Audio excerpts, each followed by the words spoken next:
And welcome back to Grim Dawn. Okay, so it's time for everyone's favorite part of this series, which is me reading lore notes. 3 of them here. Let's start with this one. Ryan's notes, final entry. Sadly, my time here has come to an end, and I find myself back at the Cairn docks, where I first embarked on this, the most magnificent journey. I met once again with my captivating local contact. Catrice is her name, I've learned, and as if this marvelous place were eager to grant me a parting gift, she agreed to share in my final night's lodging. Tomorrow I shall once again board the merchant ship Spire and depart for distant shores. My destination, Cape Erin and the untamed lands that lie beyond. There I will attempt to make contact with the indigenous peoples and study their deep understanding of herbal medicine and insatiable penchant for human sacrifice. Wherever my travels take me, I shall certainly cherish my time here in the Corman Basin. Okay, so 1 out of 3 done. Next one, Corman Expedition 3rd entry. Not sure if first and second entries exist, but yeah, let's read this one. Day 29. It has been 2 tedious and nerve-wracking days since we made landfall. Our time is spent cautiously picking our way through arid canyons and barren valleys with no sign of civilization. We are forced to travel huddled together with armed guards at our flanks, a cumbersome but necessary measure. One of our porters was mauled by an unknown predator while relieving himself. We must be incredibly cautious to prevent further attacks. I am no expert in the study of animals, but I have witnessed many here that defy my understanding of the natural world. Massive reptiles skulking in the dunes, flying predators with wingspans as large as a ship, beetle-like insects the size of a man. This is a place of deep primordial energy. I feel certain we are on the right path. Day 31. Today we have reached the first true evidence of civilization. The lotus symbolism and crumbled remains of guardian statues that I've previously only seen depicted in texts made it abundantly clear that these were indeed the remnants of the Corman people.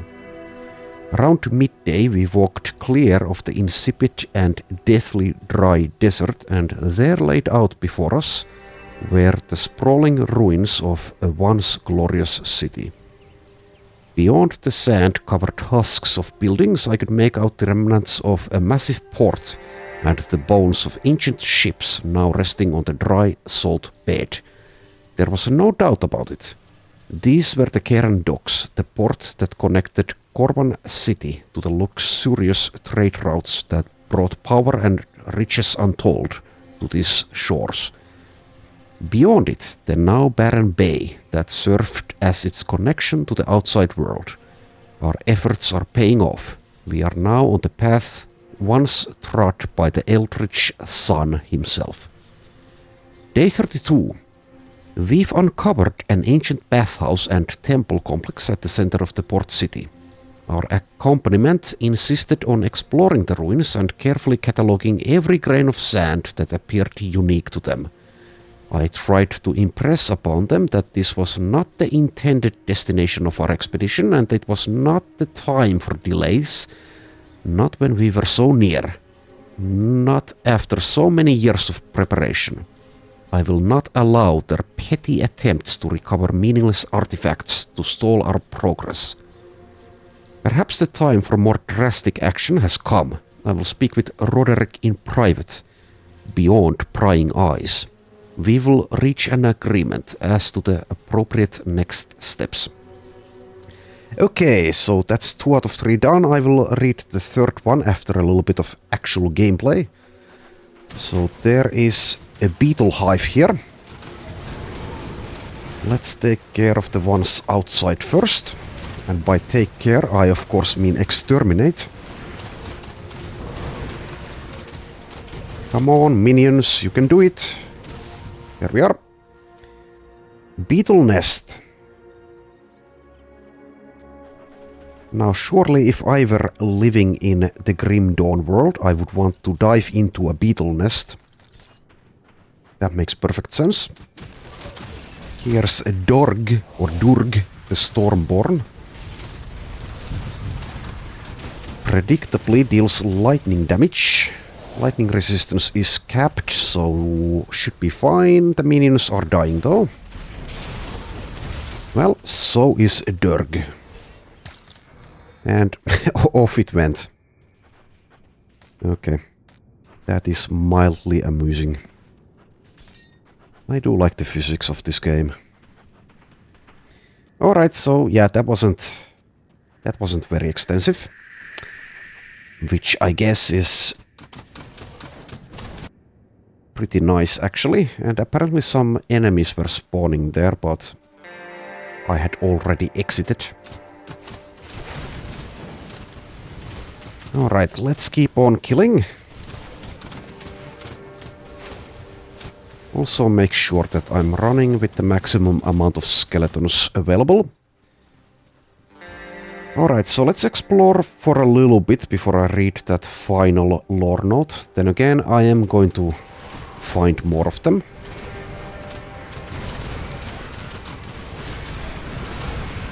Kind of hope not too many, not too soon.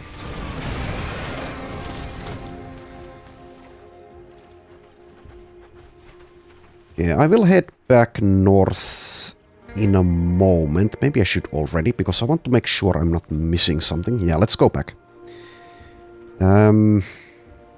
It's actually quite likely that there's absolutely nothing there, but let's make sure. I don't remember. Okay, a couple of enemies, and it seems that's basically it, but there is a path leading east. Okay. The Burning Shores, yeah, speaking of lore notes, well, now's a decent time to read this one. Let's put that there. Anorak's journal. Arl's got the three of us working with an odd crew, but some bunch of witch-worshipping fanatics, but I have my trepidations. For one, getting mixed up with such a controversial group may prove more dangerous than it's worth. They also seem like a terribly conflicted lot, all pledging themselves to different deities, none of whom seem to get along very well. They've somehow roped my brothers into joining their little cult, though I suspect those two aren't buying into the mumbo-jumbo the witches are peddling. More likely they think we'll turn a healthy profit by going along with the whole deal. If that's the case, Arl and Anderan are doing an awfully good job hiding it. They're joining in with daily rituals, kowtowing to their new god. It's an odd sight, those two fools pretending they care for anything other than making themselves rich. I wonder how long it will be until they try to get me to join in with them. I haven't had an opportunity to speak with them about it, but deceiving a group of fanatics like this could be a dangerous business.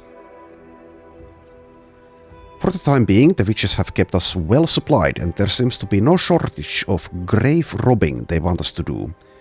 I don't exactly know what they're looking for, but they don't seem to have any interest in the usual trinkets. They were rather displeased with our first haul, saying it was all useless junk. I know the feeling.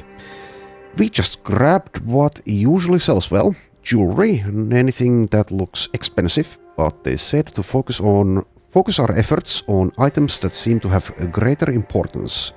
Auras, whatever that means. On top of all else, things are heating up in camp. The witches seem to be preparing for something, arguing amongst themselves, making plans in secret.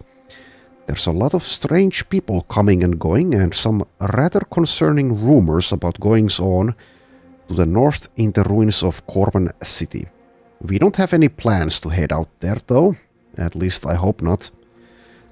This morning it's off to the Keran docks for a second run. There's a network of tombs and temples beneath the ruins that the witches seem particularly interested in.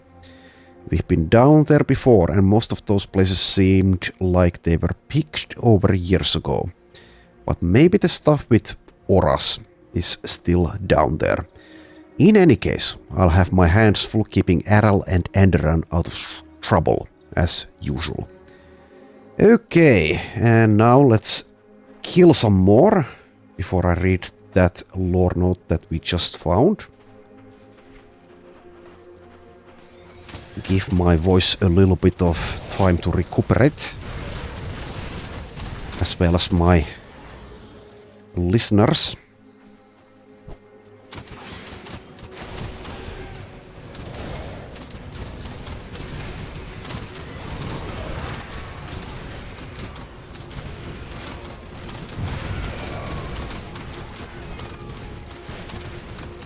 Okay, I'll just leave these griffins be.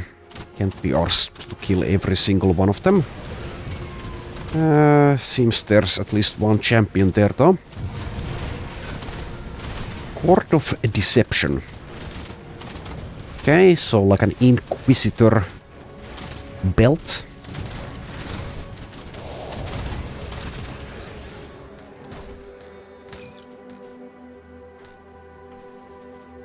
Also, I did do a little bit of inventory management before I began recording.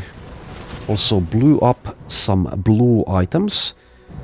And I still don't have enough manticore eyes to craft the next tier relic. So if I ever want one, I might need to do some manticore grinding.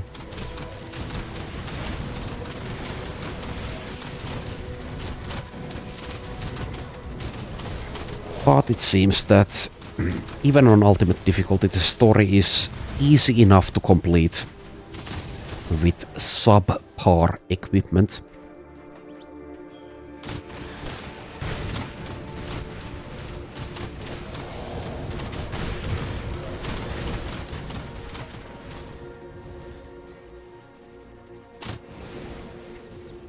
Okay, let's kill a little bit more and then I will read again. Story time with Bozo.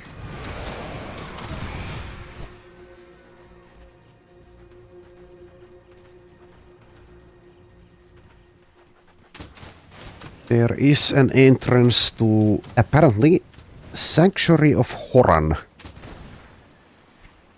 So we will be heading there soon enough. But let's look in this direction first. There is a rift gate there. I guess I'll go activate it before heading back west. Okay, and now's a good time to read again. The Burning Shores.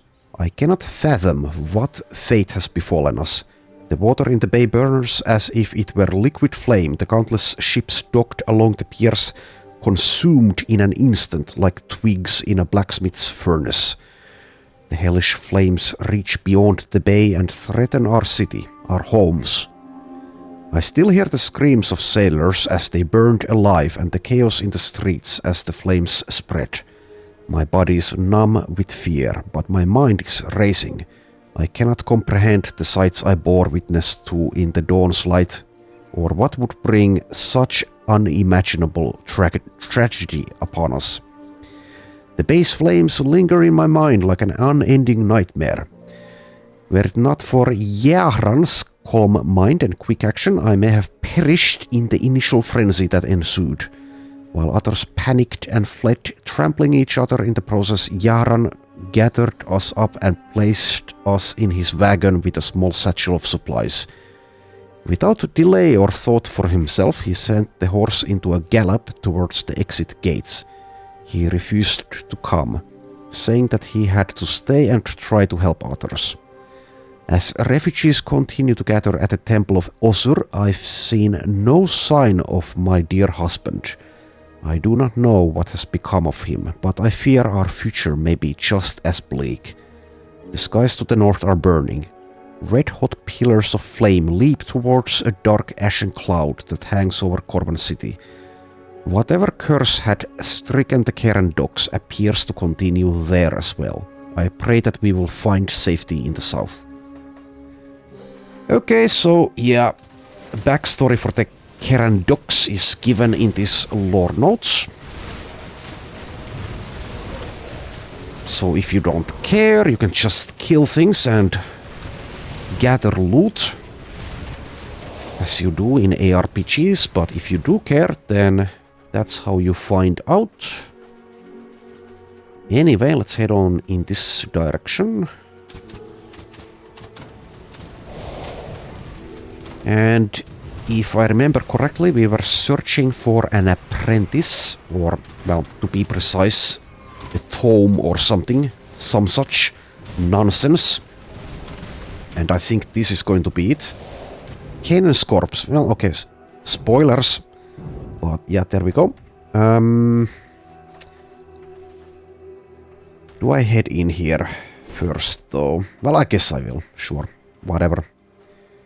It's pretty likely that the game will pop us out somewhere else, but it's going to be somewhere near-ish. So, whatever. Also, I have basically no clue whether this is completely optional or if there's a quest here. I mean, even if there is a quest, that quest is going to be optional, I would imagine. Place wasn't marked with a star. There is a shrine here.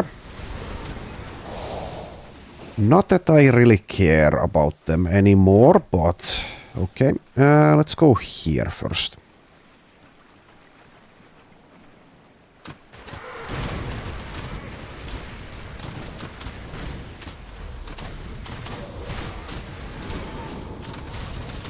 Right, quite a few enemies there. Let's bravely stand back and let the minions handle it. If they can. They are having some difficulties. Well, I can keep doing this.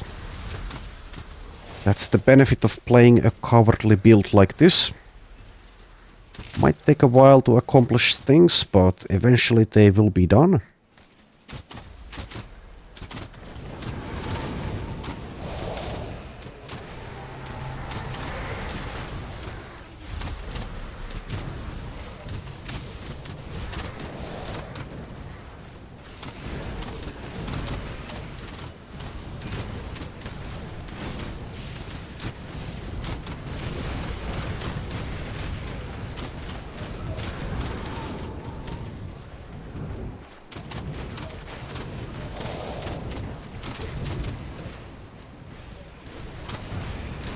Okay, resummon. And it is a desecrated shrine. Activate it in a moment. After dealing with these animated thingamajigs. Okay. Seems they were still hitting something, but whatever. They can multitask.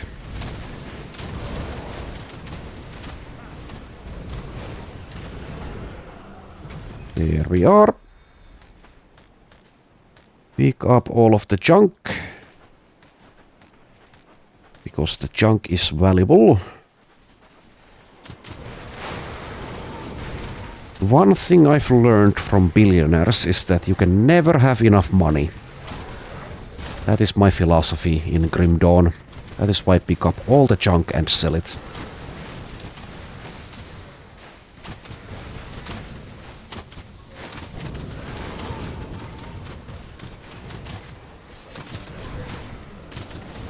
Okay, there we are.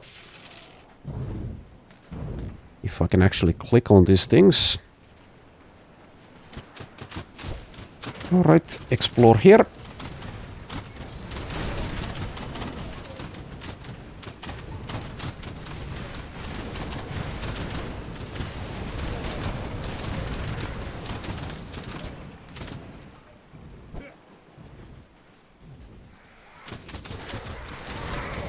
Okay, Navan the Usurper, as well as a lore note.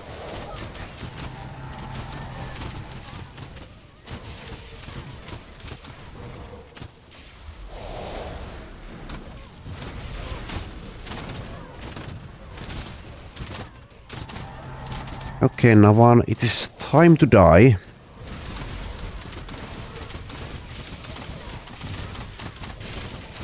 Please comply.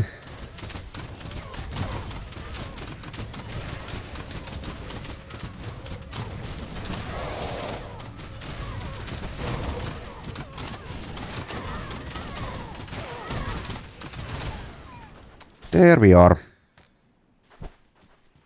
Okay, and let's loot your stuff. You won't be needing it anymore. Well, it was all absolute junk anyway. Okay, I will read the lore note here. Let's deal with this first though. Okay. The Trials of Horan... Come on, stop it.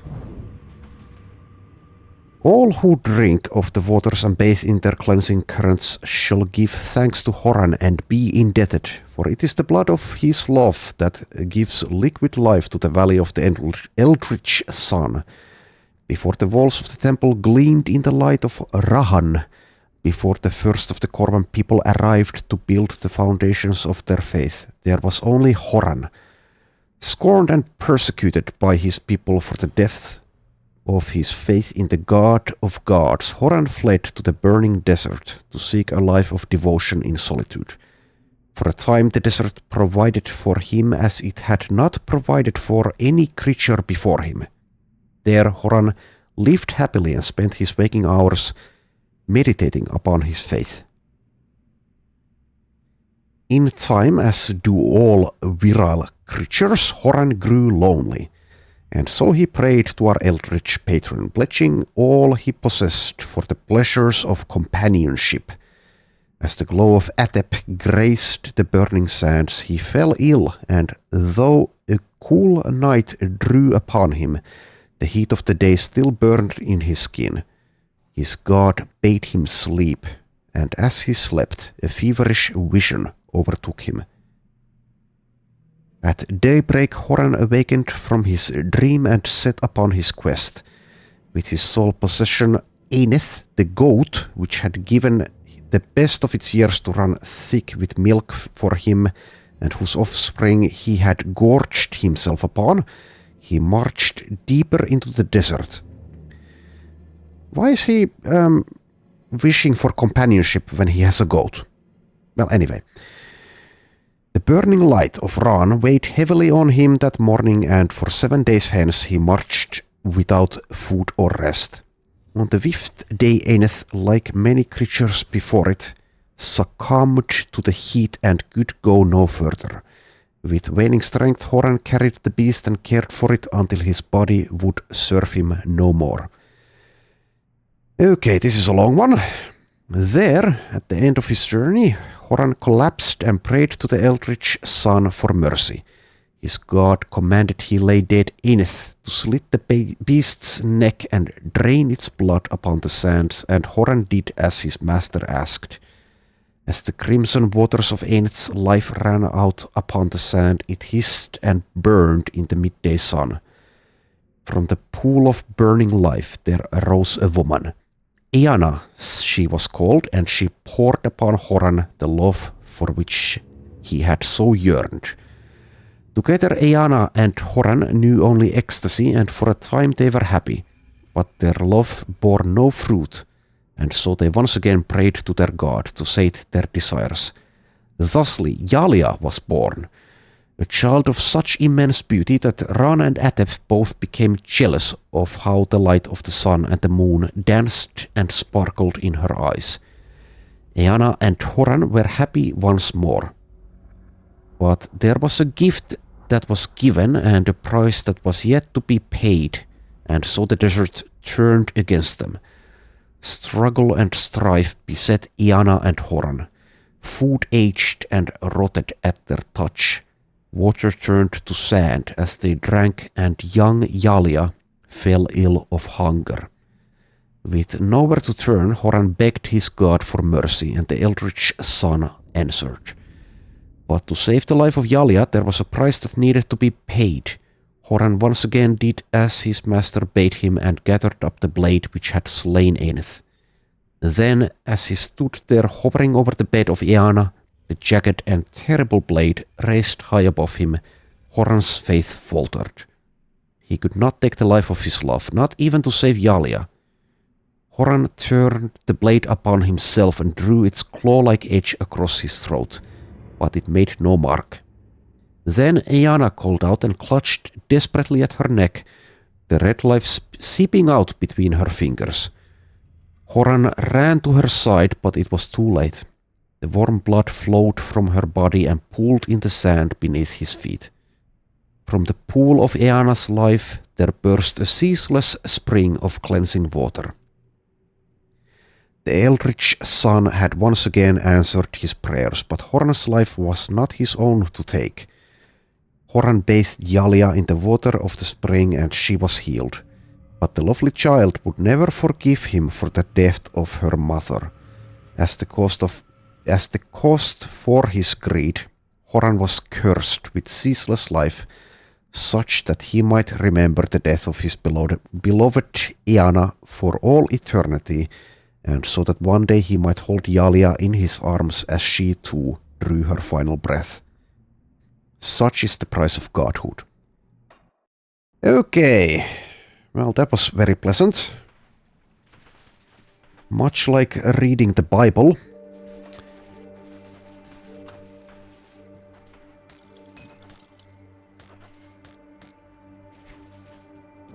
Right, let's go get Canaan's corpse. It seems like I do need to go down a level though.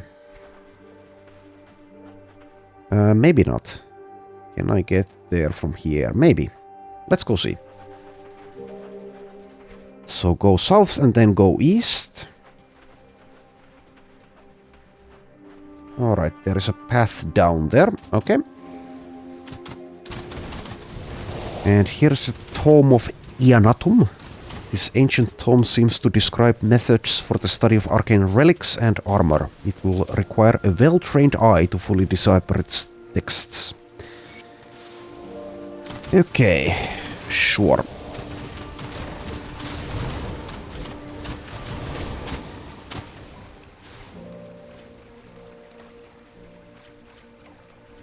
Let's explore the rest of this maze-like canyon. I guess this is a canyon.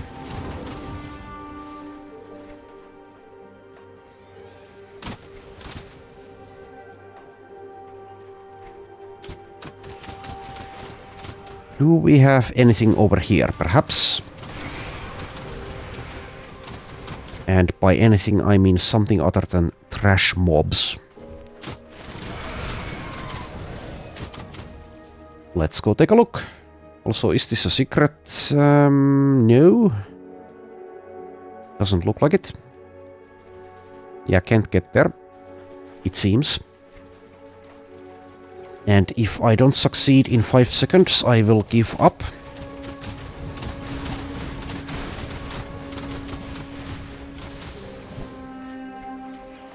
That is the wisdom of Homer Simpson. Never try. That way you cannot fail.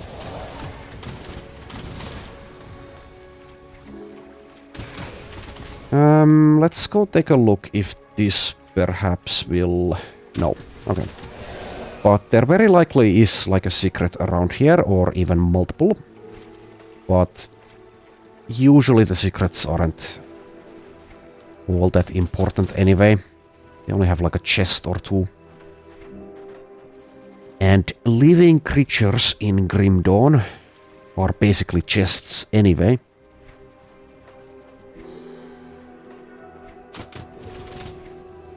Alrighty. Let's keep on heading east now.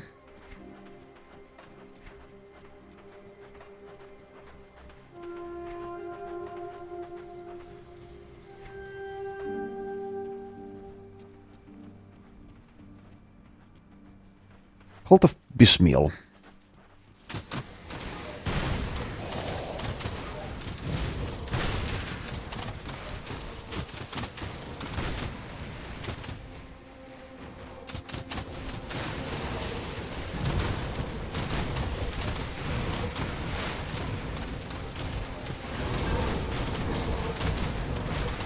Alrighty, and a legendary item, Night Claw.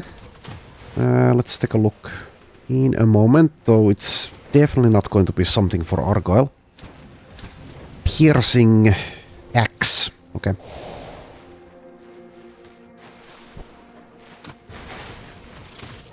Why the hell not?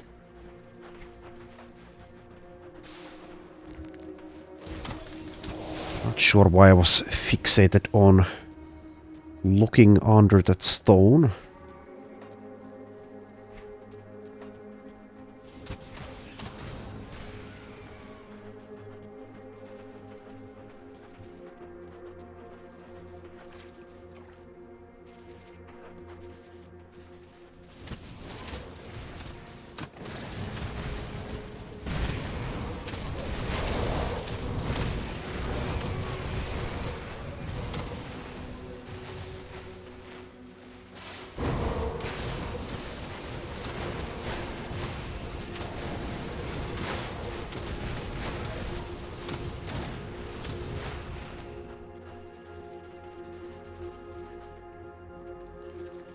Alright, ruin entrance, and that is going to have to be our destination, but let's see if there's anything else around. There isn't. Okay. How's the inventory? Getting there, but not quite there yet. Also, let's kill the champion.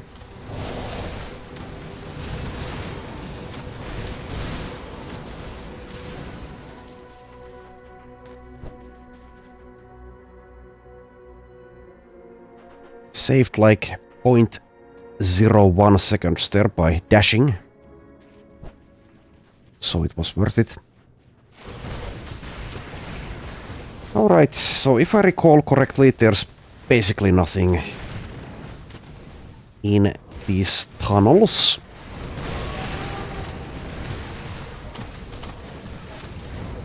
There is, let's see, Murg, who is reflective though.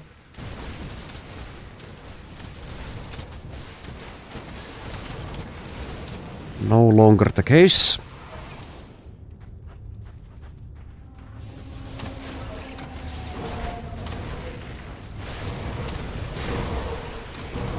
Kind of creepy ambient sounds.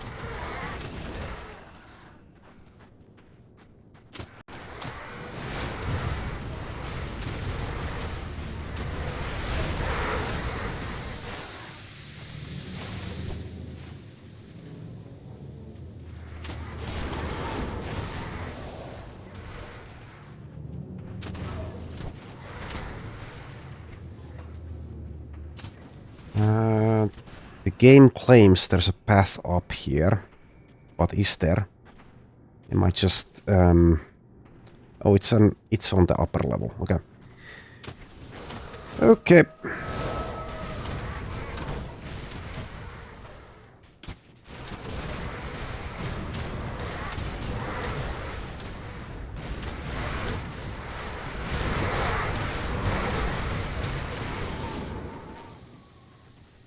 Skill's not ready.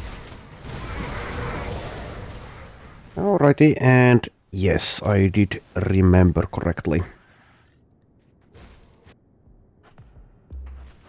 Nothing of import.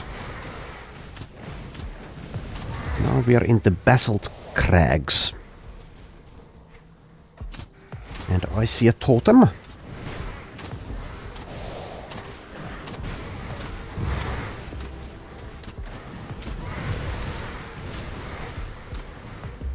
And I also see another lore note. Alrighty. I'll read it straight away. Cheren's log, first entry. We set out yesterday to make our way over the charred rim and down into the valley below. It is a wild place where towering basalt formations jut from the ground like the bones of an ancient beast. I don't know what happened here, but it appears as if the earth turned itself inside out, spewing its jagged entrails across the valley floor. The land rests now, but signs of ancient turmoil abound. I must say I am pleasantly surprised to find that Amal's map has been accurate. When he bought the old rag from a wandering junk peddler and then tried to convince me to join his little treasure hunt, I was skeptical to say the least. After all, what kind of traveling trash merchant carries a genuine treasure map?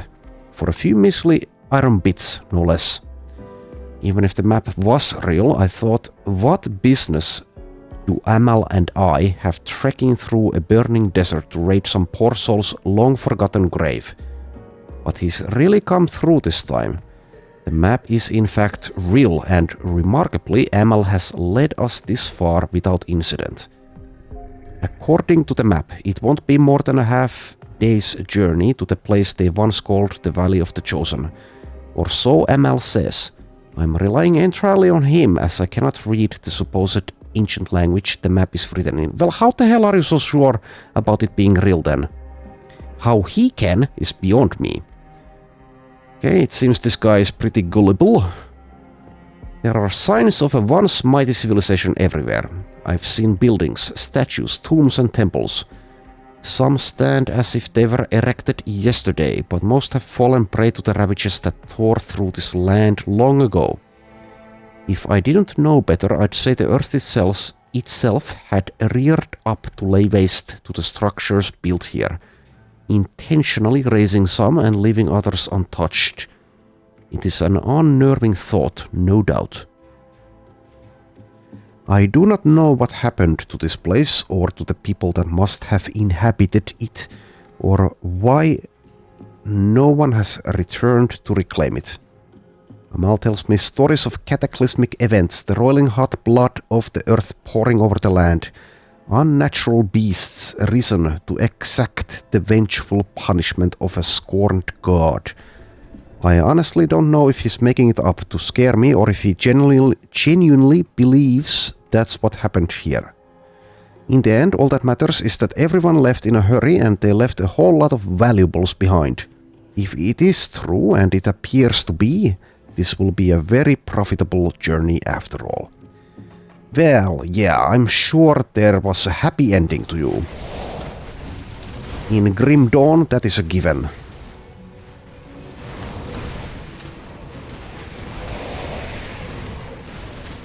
Also, I really shouldn't let my greed overtake me there. And start looting stuff before the things dropping the stuff is dead. There we are. Okay, sure game. 2 instances of blueprint blaze thread shash. Alright, and also a legendary item which most definitely will not be used by Argyle. Yeah, Invoker's Blaze, Arcanist Offhand. Alright. Still a few slots left in the inventory. But I will need to head back to town in a moment.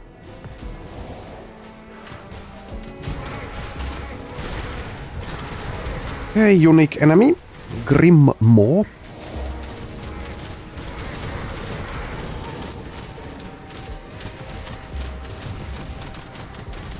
Packhound Alpha.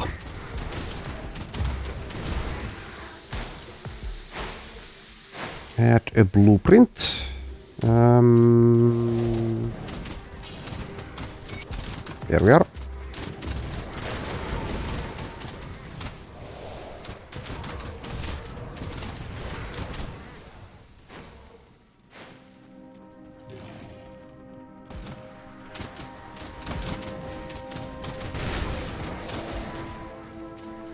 And there is the next rift gate. I think there might even be a merchant here.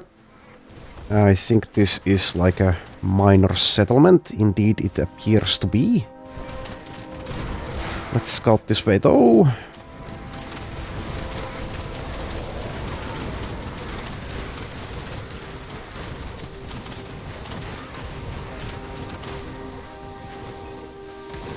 Alright, will this fit? Well, almost. This really doesn't matter, but let's pick this item up. If I can... Let's drop that one. Okay, I'll just leave it. Leave that green item there. Pick up that though.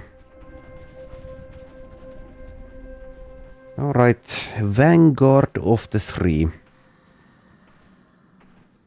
With a rift gate and with a merchant. Now let's speak with the merchant first. And by speak, I mean spend some time selling things.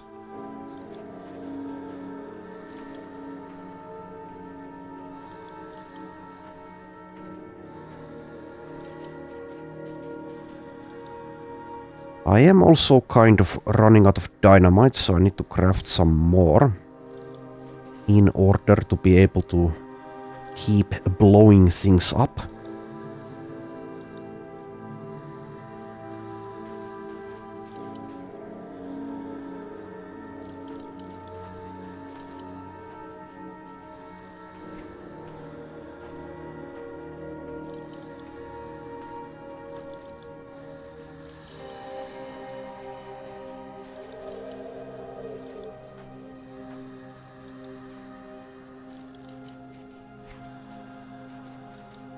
Halfway there. Was this the item or is this just a similar item? Well, whatever. Let's compare in a moment. I think that's a new drop of the same item type that I was keeping in the inventory.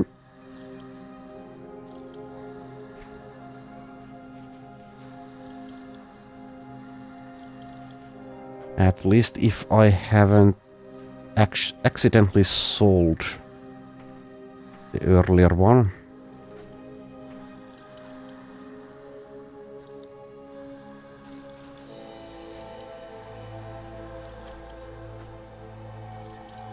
Alright, one more tab.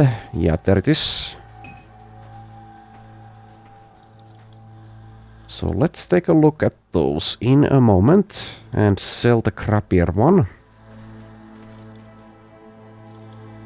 Hopefully it will be easy to distinguish which one is crappier.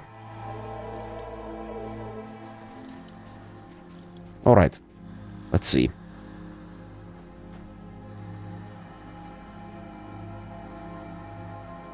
So yeah, it really comes down to, I think, the bonus to all pets section of this item, which is far better, or at least somewhat better, on this second one.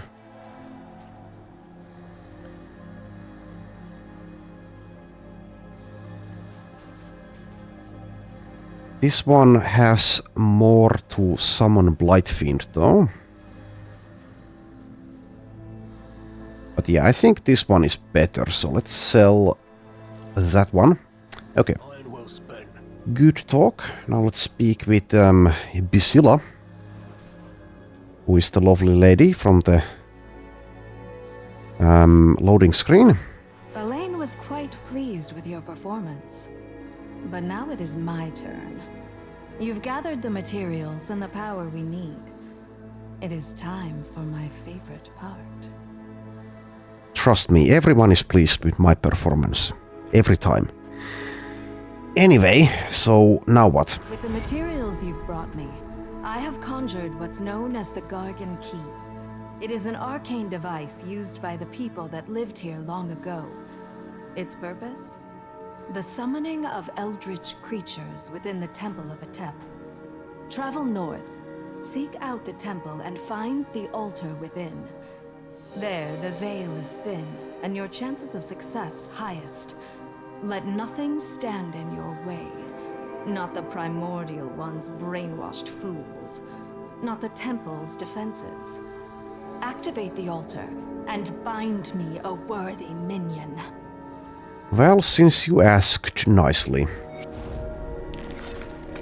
Okay. And yeah, okay. Another lore note as well as a quest, well, a couple of quest keepers. Yes, traveler? Sir Lorno. If it isn't the intrepid traveler, I've had my mind on you for some time now. Well, I can't fault you there. Your exploits here and beyond have proven to be very favorable to the three. But another vision has clouded my mind as of late, and I think you may be able to help me. I have peered into the veil, and what looked back was sheer malevolence. The being I speak of is known only as the Messenger, a powerful servant of Korvac.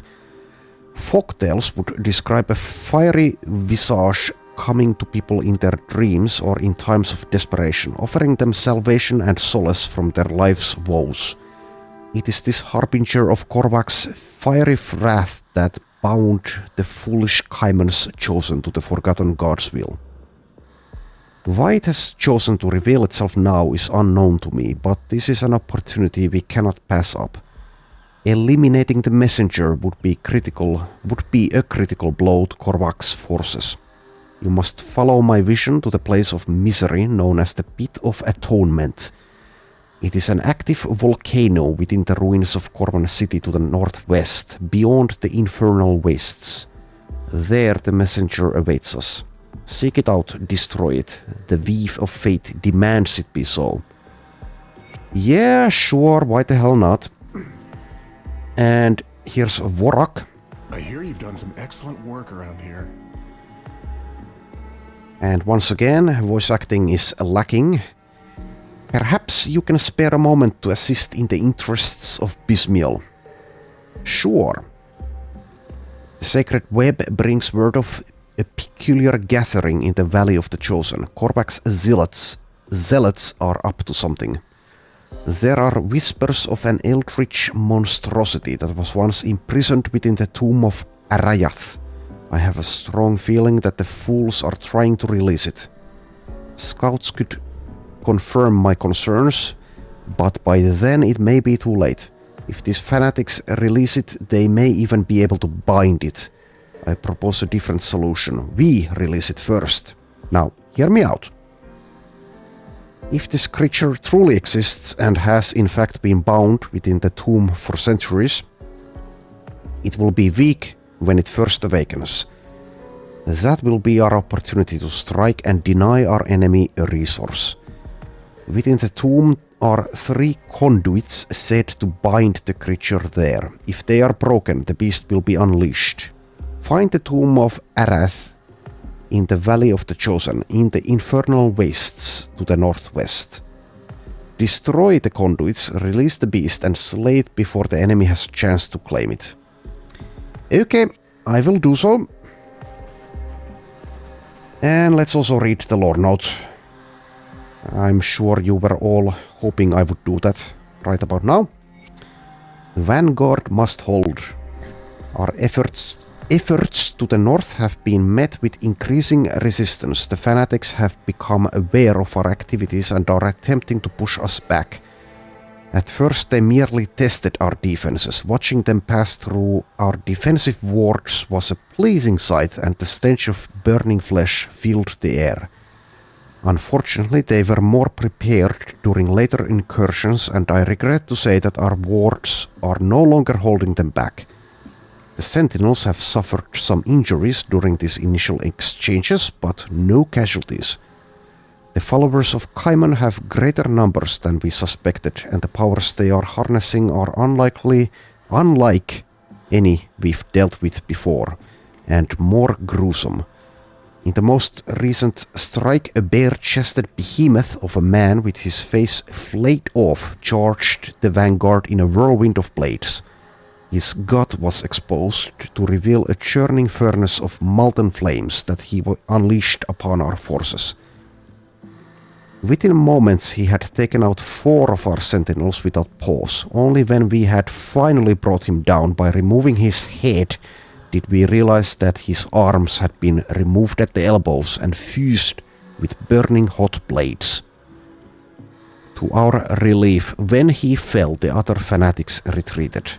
I dread to think what would happen if several such giants attacked us at once. I pray to Drieg that the time to strike is nearly upon us and that our main force at the Conclave will meet us here.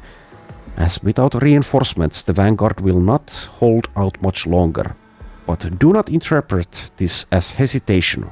We will fight to the last to keep this point secure in the name of the Witch Guards. Yeah, okay. Okay, what the hell are you doing? Not sure. Anywho, let's continue east.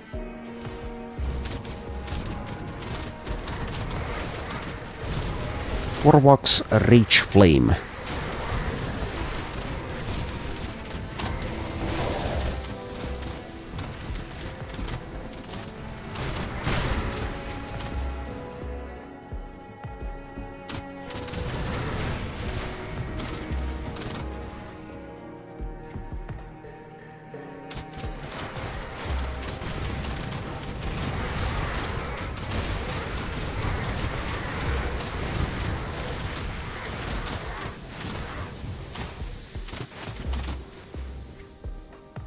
Ruins of Abud.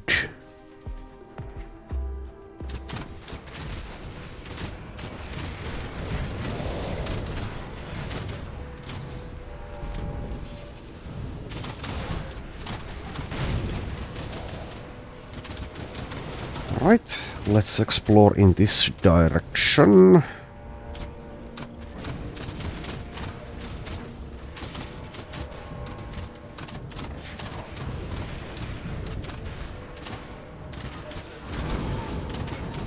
Also, yes, I did level, it seems.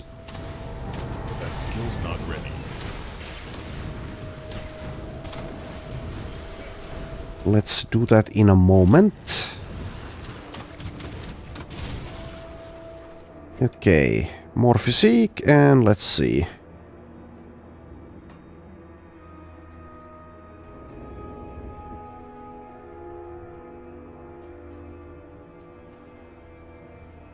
Let's increase rotting fumes.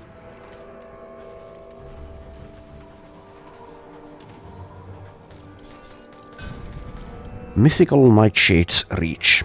Okay.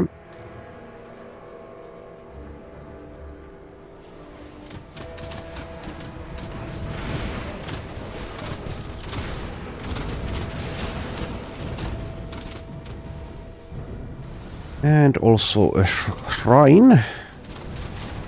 Don't think I'll actually activate it.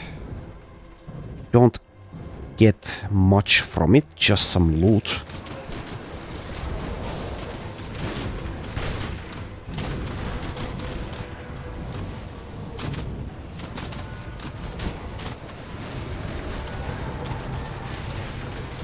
Okay, something's killing the minions first. Skill's not ready. Is it you, Arkinux? Probably.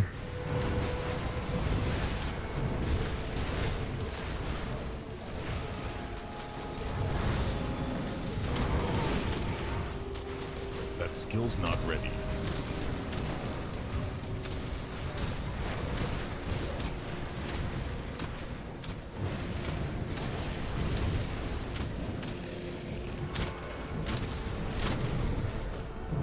There we are. And here is a tomb entrance. Sure, let's go inside.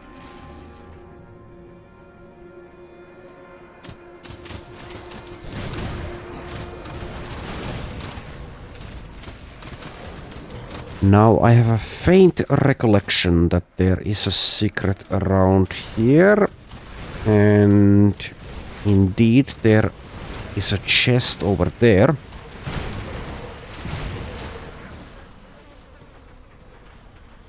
So how did I get there? Well, we'll see.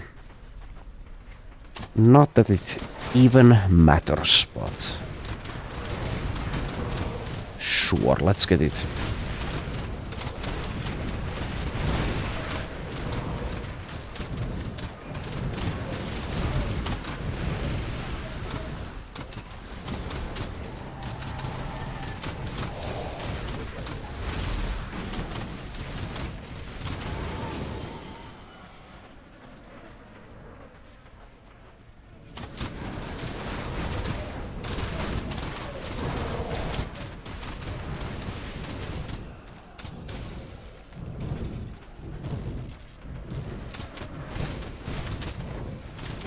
Oh, there's a crumbling wall. Well, that was easy enough. It seems there might be more here. Okay. Just lead there.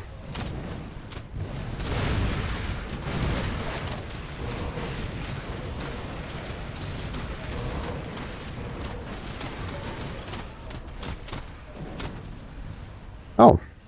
Double rare ring. Vitality pierce, cold, aether. So yeah, definitely not good for Argyle. I don't know if that's good overall either. Honestly, didn't look all that exciting. But sure.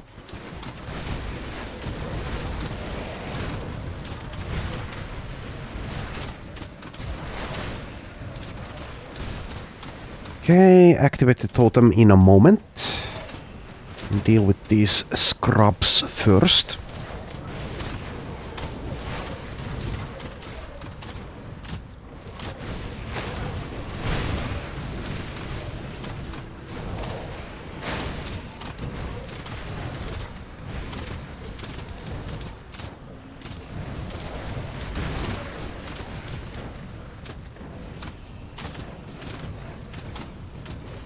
Alright.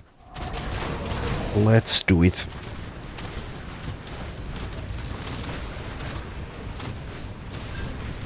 Mystical Havoc. Okay, so that's like a gun. Physical damage gun. There we are. And also Dawn Shard Grip, which is elemental damage. Okay. Gloves, that is. And also a blueprint.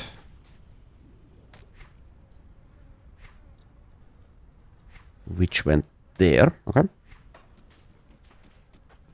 Alrighty.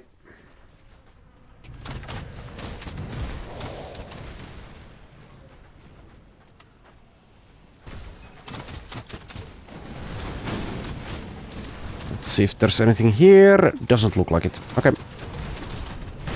Well, in that case, let's leave. Or enter the second level, I guess. Risen Stone Temple Guardian, Inashkor Temple Guardian. Okay. And they are dealing a bunch of damage. Well, it's a good thing I have a bunch of meat shields. Apart from the skeletons, you can't really call the skeletons meat shields.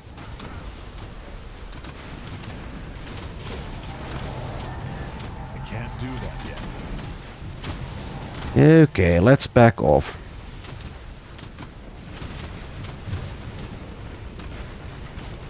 Getting there.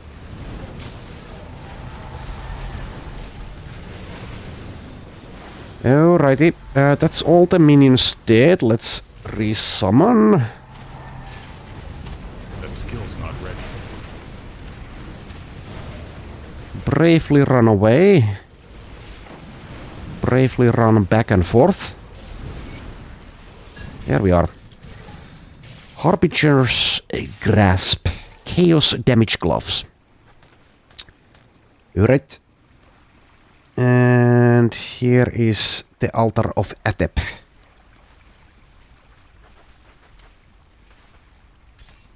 And also a chest.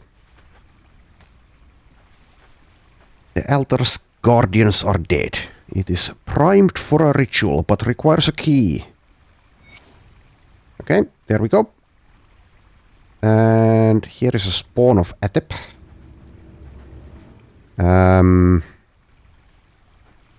Okay, I don't remember what the hell.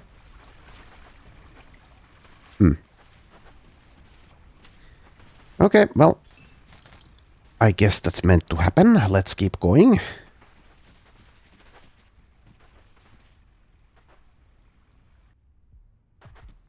And here is a rift gate. Okay, so let's double back, see if I missed anything, which is semi-unlikely, but there might be something. Don't remember.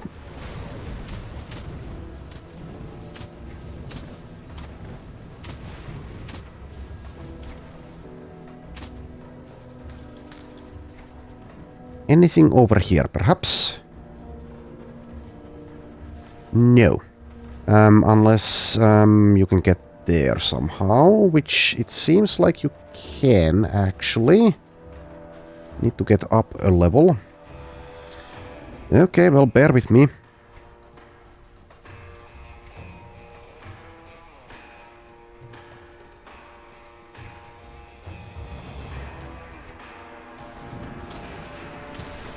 Hopefully this was worth it. Couple of champions here at least. Or at least one. Mythical Fate Weaver's Mantle. Ether Damage Shoulders.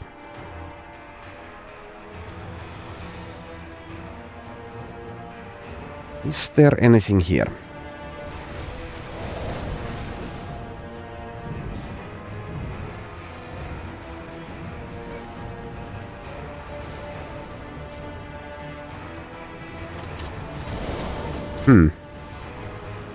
A secret, okay.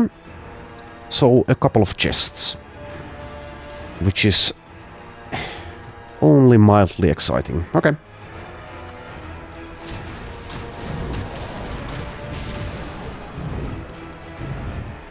Alright, so yeah, still a little bit of fog of war left there to be uncovered.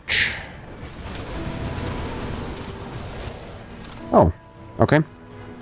Well, this surely made it worth it. Another lore note.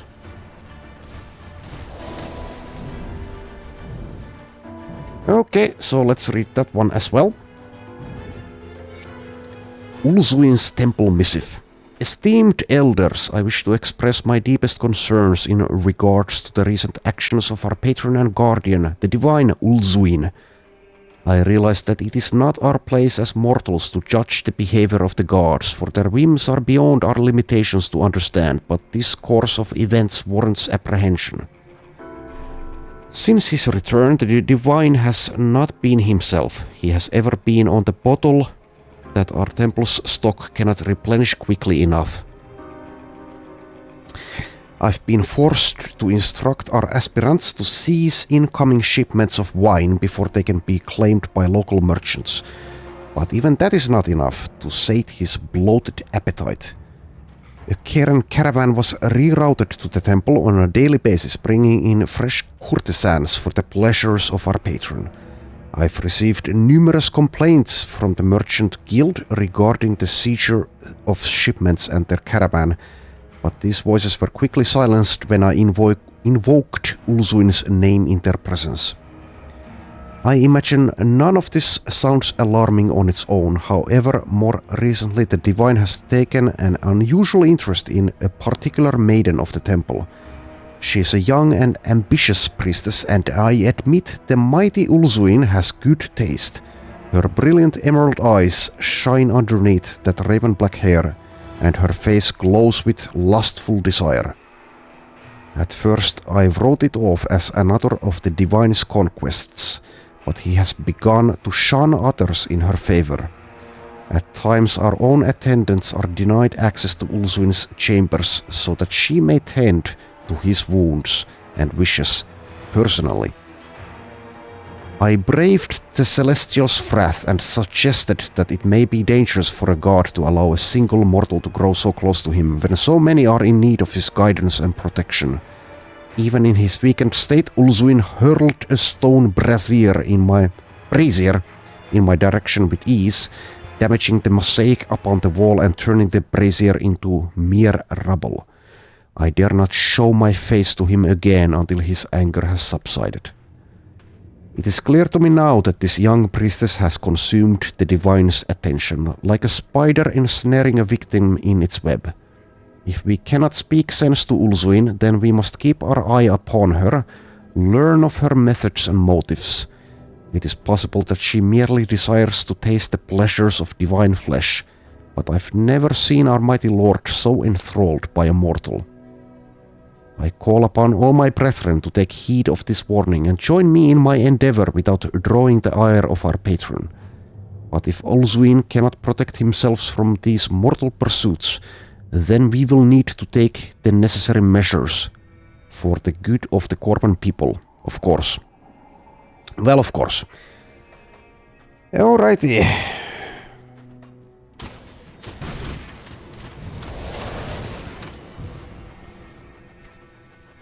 So that's the kind of god that Ulzuin is. Okay. And we've done what Priscilla wanted, so let's speak with her. What a wonderfully thoughtful gift you've brought me.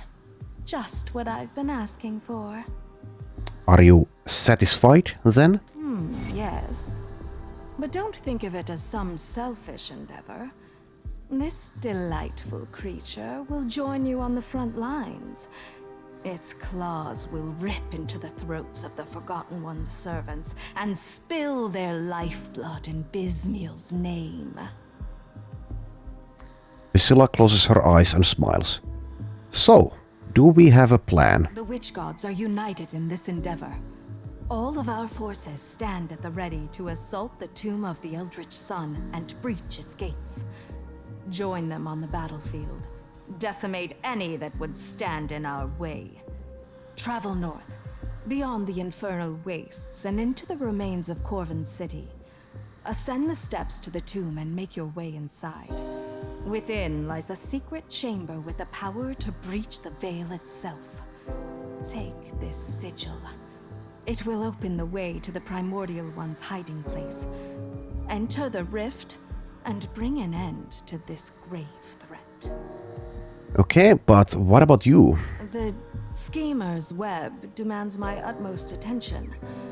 I will play my part, but not on the front lines. Vengeance shall be yours alone, but I shall be watching. Okay. What of the witch gods? We could use their aid. Do not presume to know better than Bismiel where she is needed. You have your part to play, and the gods have theirs. Well, if you say so. Okay.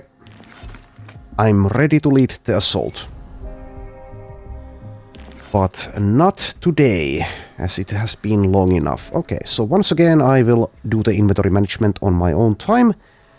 Thank you for watching, and I shall see you next time.